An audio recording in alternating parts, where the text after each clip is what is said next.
जब तक तोड़ेंगे नहीं तब तक छोड़ेंगे नहीं। कसम देश की खाते हैं, हमास का नाश करके ही मानेंगे। गाजा पट्टी में दिया जलाने वाला नहीं बचेगा। दिवाली के पहले गाजा का नाश निश्चित। 41 किलोमीटर में 41,000 बम बरसाएगा इजराइल।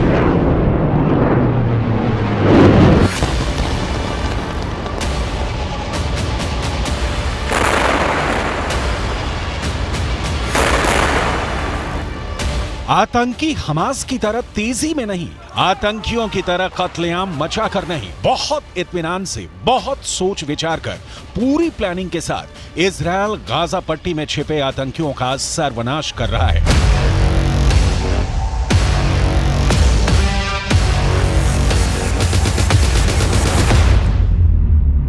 इस सर्वनाश की स्क्रिप्ट इजराइल के 5 टॉप लीडर्स ने लिखी है।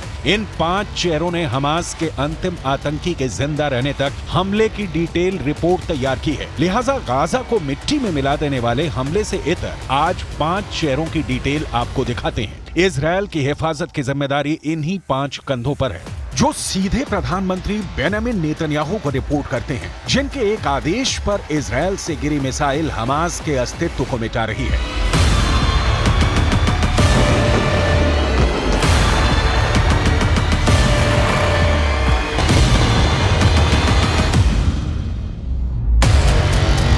पहला नाम है इजराइल के रक्षा मंत्री योव गैलेंट का। दूसरा नाम है इजराइल के डिफेंस फोर्सेस के chief of staff lieutenant general Herzi Halevi का। तीसरा नाम है इजराइल के खुफिया एजेंसी के डायरेक्टर डेविड बार्निया का। चौथा नाम है इजराइल के एयरफोर्स के चीफ तोमर बार का।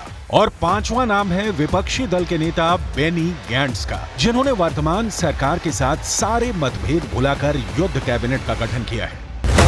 रणनीति, कूटनीति, हमला और उसका तरीका, इजराइल के इन 5 शहरों पर ही टिकी है हमास के विनाश की संपूर्ण कहानी। आपको एक एक कर इन 5 चेहरों की पहचान, इनकी जिम्मेदारी और इनके एक्शन की डिटेल दिखाएंगे। लेकिन उससे पहले इजराइल में गठित युद्ध कैबिनेट क्या है, समझ लेते हैं। मुसीबत में इजराइल के लोग और इजराइल की सियासत बिल्कुल एकजुट है।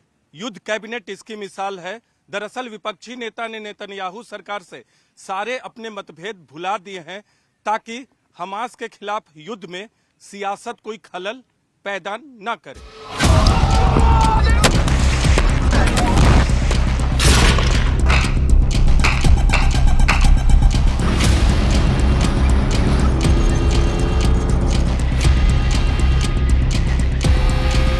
सबसे पहले इजराइल के रक्षा मंत्री के निर्णायक शब्द सुनिए और हमास के अंधकार में भविष्य की तस्वीर की कल्पना कीजिए, क्योंकि इजराइल के रक्षा मंत्री ने हमास को जमीन के 20 फुट अंदर दफना देने का हलफ उठाया है।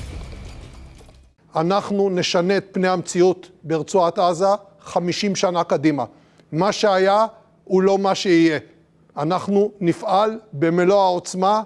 אני מבקש מאזרחי ישראל להתאזר בסבלנות, לגבות את צה"ל ואת כוחות הביטחון।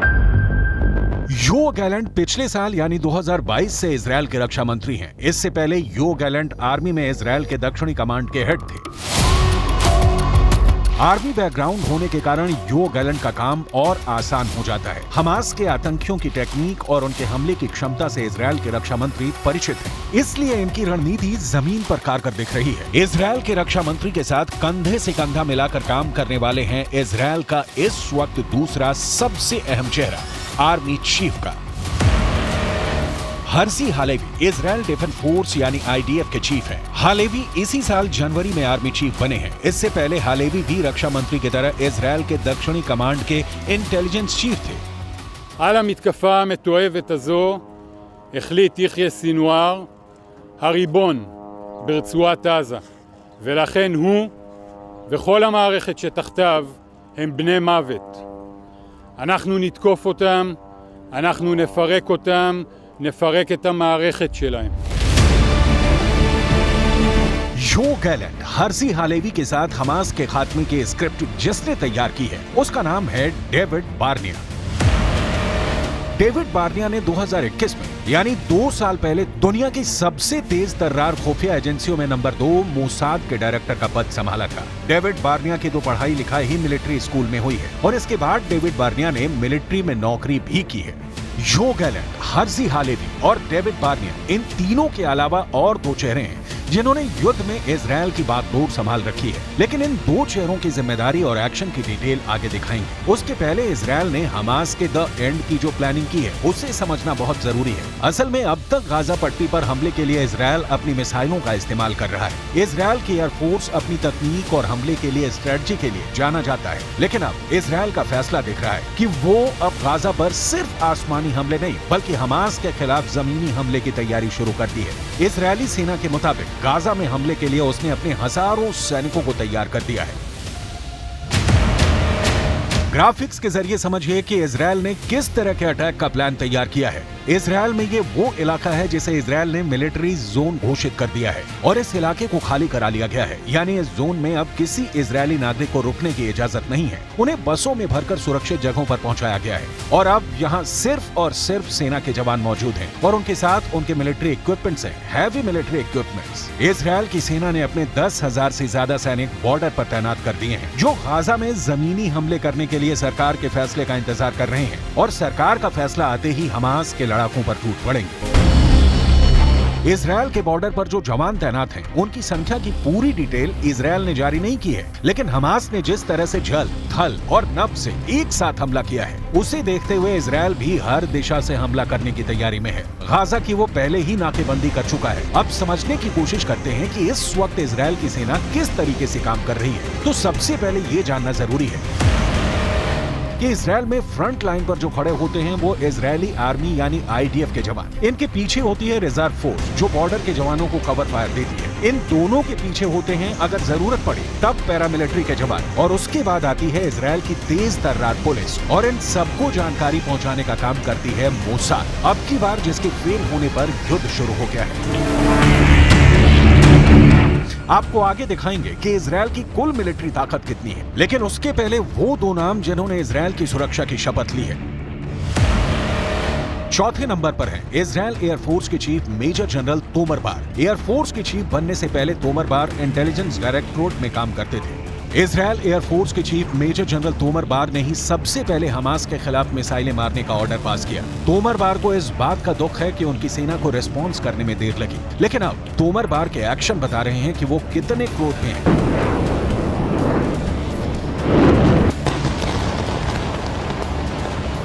इजरायल की आर्मी, खुफिया एजेंसी, वायुसेना, सब ऑपरेशन स्वार्ड्स ऑफ आयरन में अर्जुन को सिर्फ मछली की आंख दिख रही थी और इजरायल को इस वक्त हमास का संपूर्ण विनाश दिख रहा है। इस काम में देश के बॉर्डर पर नहीं, सियासत के कटघरे में प्रधानमंत्री बेंजामिन नेतन्याहू को खड़ा करने वाले विपक्षी नेता बेनी गांट्ज ने वक्त पर मिसाल वाली एकजुटता दिखाई है। बेनी गांट्ज पहले इजरायल के रक्षा मंत्री रह चुके हैं। बेनी गांट्ज इजरायल के डिफेंस फोर्स के चीफ ऑफ स्टाफ भी रह चुके हैं।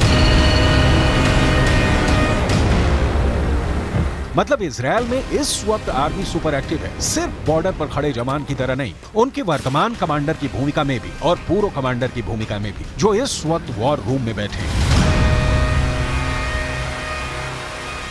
इजरायल का डिफेंस फोर्स हमास के हमले को रोकने में नाकामयाब रहा।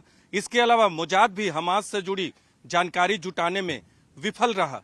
यही नहीं, एयरफोर्स भी हमास के हमले को नहीं रोक पाया। लेकिन अब इन 3 प्रमुख एजेंसियों के प्रमुख वॉर रूम में गाजा पट्टी पर बम बरसाने की रणनीति बनाने में जुटे हुए हैं और लगातार गाजा पट्टी पर बम बरसाया जा रहा है।